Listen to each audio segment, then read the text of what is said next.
కాళేశ్వరం సరస్వతి అంత్య పుష్కరాలకు అన్ని ఏర్పాట్లు పూర్తి చేశామని దేవాదాయ శాఖ మంత్రి కొండా సురేఖ స్పష్టం చేశారు.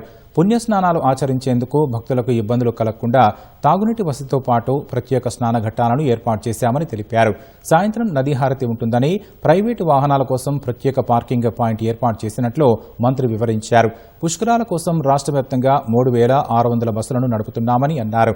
వాహనాలను ఓవర్టేక్ చేసే సమయంలో ప్రమాదాలు జరిగే అవకాశం ఉందని, ప్రమాదాలతో పాటు ట్రాఫిక్ ఇబ్బందులు ఏర్పడే అవకాశం ఉందని తెలిపారు. వాహనదారులు క్రమశిక్షణగా డ్రైవింగ్ చేస్తూ పుష్కరాలకు సహకరించాలని కోరారు.